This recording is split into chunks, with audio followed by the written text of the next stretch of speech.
to all but those they help, to be far more deserving of this honor than I.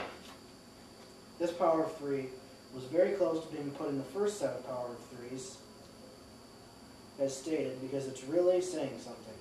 Mr. Obama recognizes that he doesn't really deserve this honor because he really hasn't done anything yet.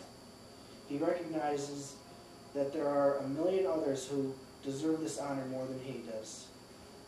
Now, moving a little further, down to a power of 3 that describes the use of force, Mr. Obama states, "War is justified only when certain conditions were met.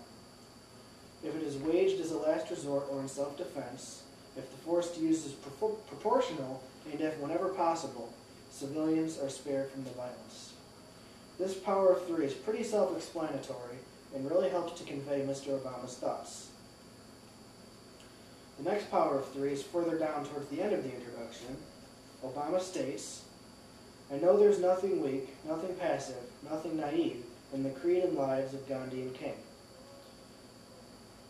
In this power of 3, Obama is trying to convey the strength of not using force, a sort of just peace, as Mr. Obama puts it. Gandhi and Martin Luther King have done so much with such a simple rule: never use violence. In our world has been forever changed because of these nonviolent movements that have been made. While not being one of the strongest power of 3s, it plays its singular part. The final power of 3 I would like to note is when Mr. Obama states, "The soldier's courage and sacrifice is full of glory, expressing devotion to country, to cause, to comrades in arms."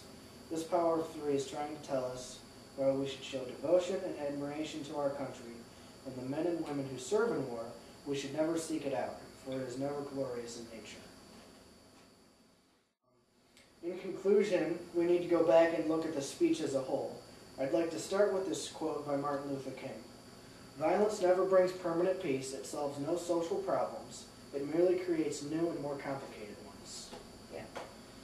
While war is sometimes necessary, our goal in life should be trying to create a permanent peace, a permanent and true peace. This quote represents Mr. Obama's entire speech and what he meant to convey to us. Since man has been able to think, it has been the goal of many to create a lasting peace. Mr. Obama's thoughts and concepts really brought us to a strong finish. His entire speech, from the amazing organization of the body to the driving power of 3s, and finally finishing with an outstanding conclusion. While I do have to say that Mr. Obama is the best speaker of our time, I do not agree with many of the actions he has taken with his newfound power.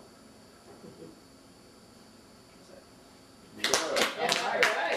That's good. You know, part of me really likes this guy. But the other part of me doesn't.